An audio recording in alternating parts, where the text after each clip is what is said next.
할렐루야. 사랑하는 신학교의 성도 여러분, 안녕하십니까? 9월 15일 새벽 말씀 묵상을 시작하도록 하겠습니다. 오늘 본문 말씀은 구약성경 창세기 45장 1절로 15절의 말씀입니다. 창세기 45장 1절로 15절의 말씀을 중심으로 하나님의 구원을 이해할 때라는 제목으로 하나님 말씀 증거하도록 하겠습니다. 창세기 42장부터 이어온 시험이 절정에 이르게 됩니다. 요셉은 막내 아우인 베냐민을 보호하려는 형들의 진심을 알고 자신의 정체를 드러내게 됩니다. 이에 형제들이 화해와 사랑의 입맞춤을 나눈다라는 내용이 오늘 본문 45장의 전반적인 내용입니다. 그런데 오늘 본문 45장은 크게 두 부분으로 나누어 볼 수가 있습니다. 첫 번째 부분은 1절부터 15절로 형제들의 요셉과의 화해를 다루는 장면이고요. 내일 우리가 볼 장면 두 번째 부분은 16절로 28절의 말씀으로 야곱의 가족들이 애굽으로 떠날 준비를 하는 부분입니다. 오늘 본문은 첫 번째 부분으로 37장부터 시작되었던 형제들 간의 갈등이 해결되고 화해를 이루는 장면이 나옵니다. 요셉은 네 번째 형인 유다의 이야기를 듣고 나서 감정이 격해져서 종들을 모두 물러가게 하고 형제들에게 자신이 요셉임을 밝힙니다.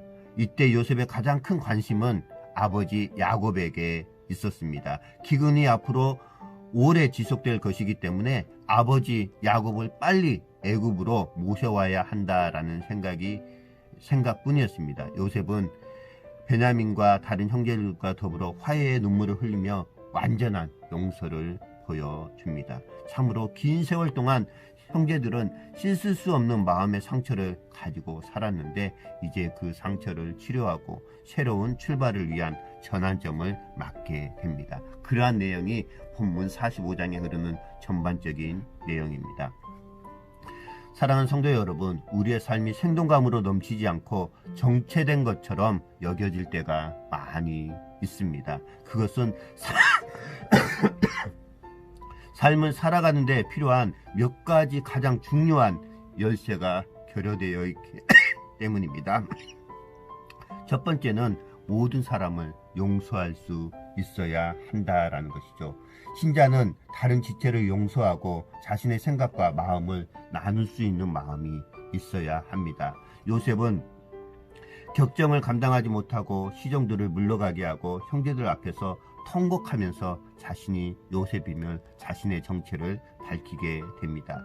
이미 형제들을 용서했기 때문입니다. 교회 안에서도 끼리끼리 교제하는 모습을 가끔 보게 됩니다.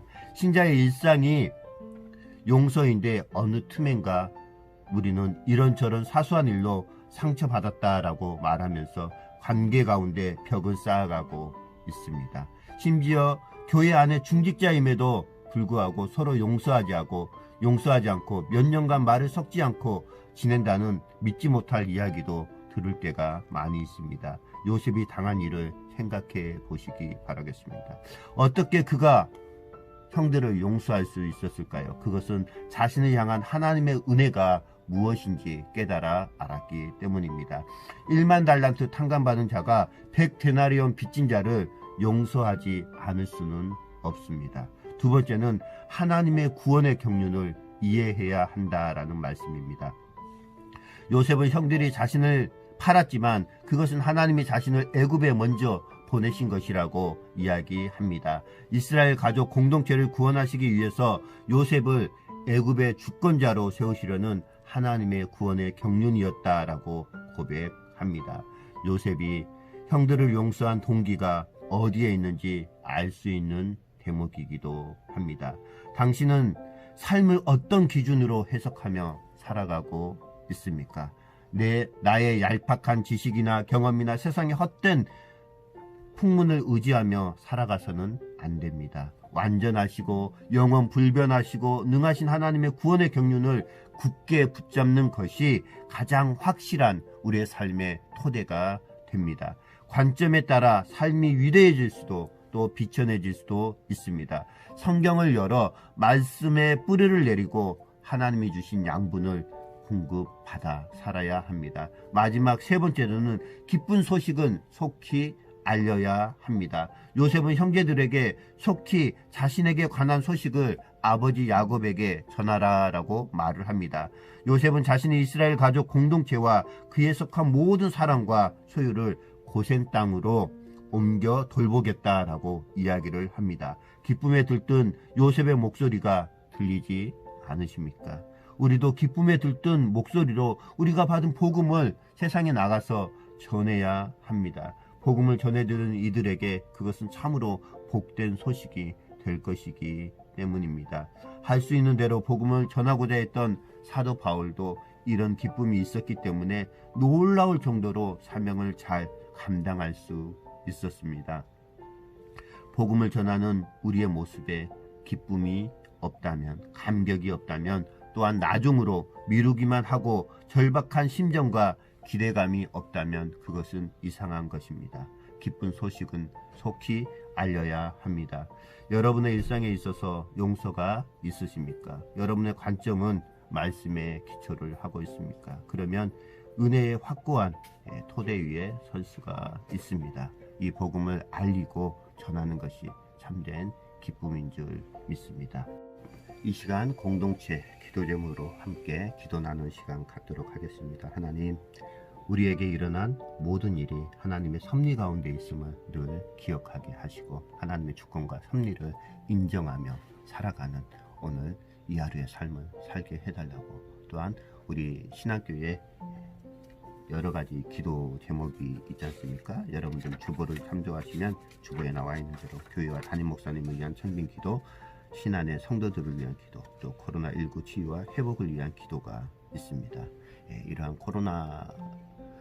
코로나19가 장기화되어짐에 따라서 많은 사람이 힘들어하고 있는데, 그러한 시대에 우리의 경건 생활이 위축되지 않도록 더욱더 말씀과 기도에 힘쓸 수 있도록, 또한 우리 신학교에 꼭 필요한 귀한 담임 목사님이 하루속히 청빙될 수 있도록 청빙위원들에게 지혜와 또 명철을 허락해 주시도록, 또 우리 신안의 교국 가운데 아파하고 힘들어하고 경제적으로 어려움을 겪고 있는 성도님들 하나님께서 위로해 주시고 회복해 주시도록 함께 기도하는 시간 갖도록 하겠습니다.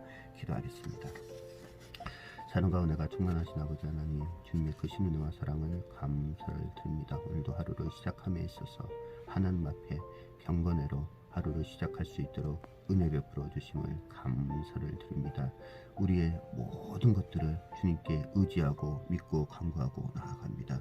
우리에게 일어난 모든 일들이 하나님의 섭리 가운데 있음을 늘 기억하고 하나님의 주권과 섭리를 인정하는 삶을 살아갈 수 있도록 은혜 베풀어 주시기를 간절히 원합니다. 아버지는 우리 신앙교회가 후임 담임 목사님 청빙 절차 과정 가운데 있습니다. 주님께서 함께하여 주시사 귀한 목사님이 우리 신앙교회 청빙되어짐으로 말미암아 우리의 사랑하는 성도님들의 아픈 마음, 상처받은 마음들을 위로하고 회복시킬 수 있도록 은혜 베풀어 주시기를 간절히 원하고, 또한 지금도 육체적인 질병으로, 마음의 상처로, 경제적인 어려움으로 고통당하고 있는 성도님들 주님께서 찾아가셔서 위로하여 주시고 회복의 영을 불어넣어 주시기를 간절히 원합니다. 오늘 이 하루의 삶도 온전히 주님께 의지하며 걸어가신 예수님의 이름으로 감사하며 기도드립니다.